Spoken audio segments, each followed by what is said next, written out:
2020년 8월 21일 금요일, 오늘은 말라기 3장입니다. 1절 말씀. 만군의 여호와가 이르노라. 보라, 내가 내 사자를 보내리니 그가 내 앞에서 길을 준비할 것이요 또 너희가 구하는 바 주가 갑자기 그의 성전에 임하시리니 곧 너희가 사모하는 바 언약의 사자가 임하실 것이라. 아멘. 말라기 1장에서 하나님이 이스라엘을 사랑한다 하셨지만 백성들이 언제 하나님이 우리를 사랑하셨냐고 따지며 대들었고, 하나님이 너희가 나를 멸시한다 하시면 언제 우리가 하나님을 멸시했습니까? 라고 따지면서 대드는 모습을 보여주셨습니다. 2장에서는 제사장들의 죄를 보여주셨죠. 제사장들이 앞장서서 하나님의 제사를 멸시하고 희생제물로 드릴 수 없는 것을 드림으로 하나님의 제단을 멸시했고, 그러니 백성들도 제사장을 따라 하나님을 욕되게 하는 일들을 행했었습니다. 이방신이 좋을 줄 알고 그 이방의 우상을 섬기다가 쫓겨나서 울고불고 다시 제물을 싸들고 하나님께 돌아왔지만 그런 제물을 받아주실 리가 없었고, 그런 이스라엘의 눈물에 속지 않는다고 말씀하셨습니다. 오늘 이제 3장에서는 이런 뻔뻔한 이스라엘, 아나무인 이스라엘 백성에게 하나님의 사자를 보내겠다고 말씀하십니다. 그 사자가 어떤 일을 할 것인가? 1절에 그가 내 앞에서 길을 준비할 것이다.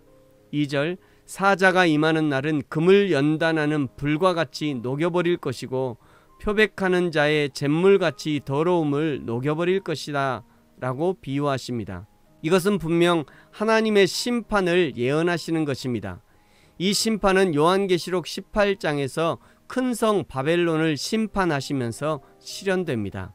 그런데 신기한 것은 3절에 똑같은 심판을 받으면서 레위 자손은 오히려 그 심판을 통해 깨끗하게 되고 금, 은같이 연단을 받게 된다는 것입니다.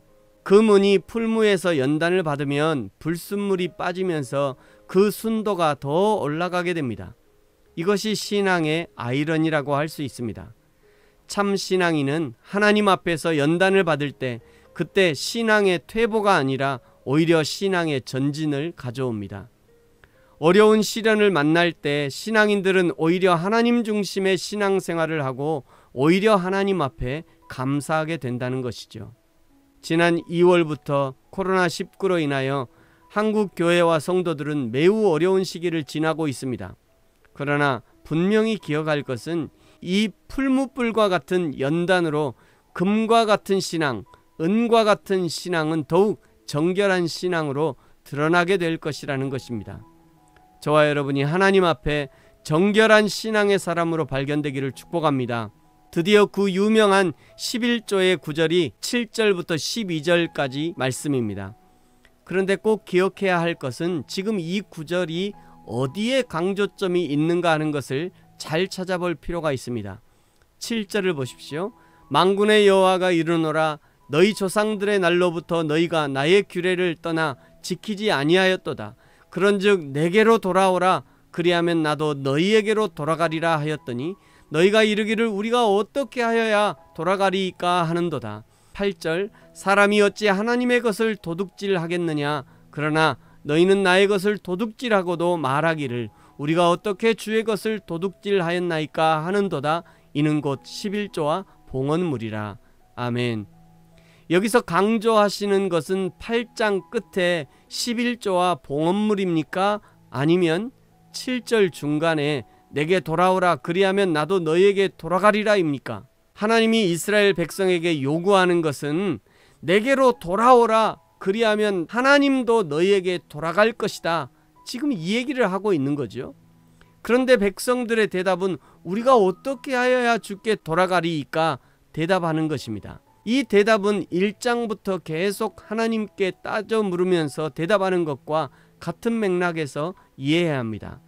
하나님이 돌아오라 하니까 신부된 이스라엘이 따지면서 묻는 것이죠. 우리에게 어떻게 하라는 것이냐? 몰라서 묻는 것이 아닙니다. 하나님이 입이 닳도록 말씀을 하셨습니다. 우상을 버리고 오직 여호와 하나님만 섬겨라. 그것이 하나님께 돌아오는 것이다. 하나님의 공의와 정의를 시행해라.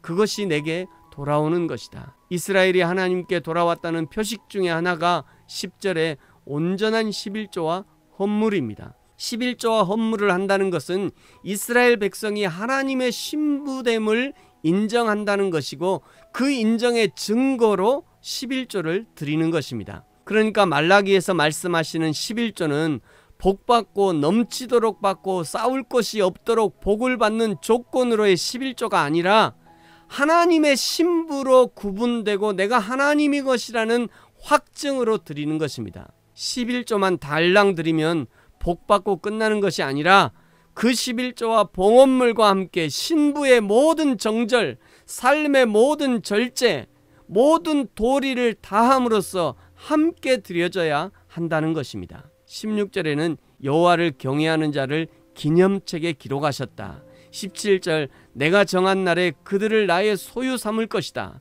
18절 그때에 하나님의 때를 가리키는 거죠.